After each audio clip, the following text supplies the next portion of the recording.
If you're taking online classes at Cochise College, you are going to be using Moodle.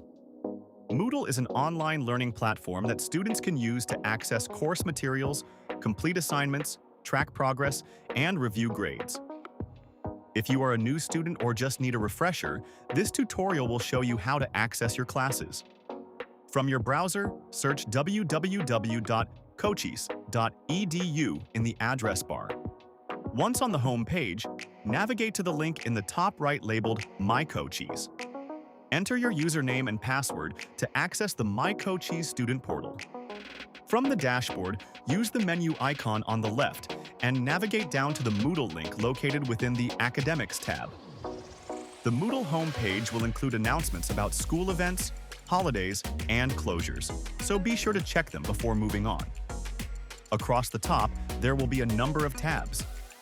Select the My Courses tab to view the classes you have registered for. There will also be a link to student resources, which provides access to training and helpful phone numbers and email addresses. If you have any questions, contact Cochise Online at cochise.edu or call 520-417-4039, and good luck with classes this semester.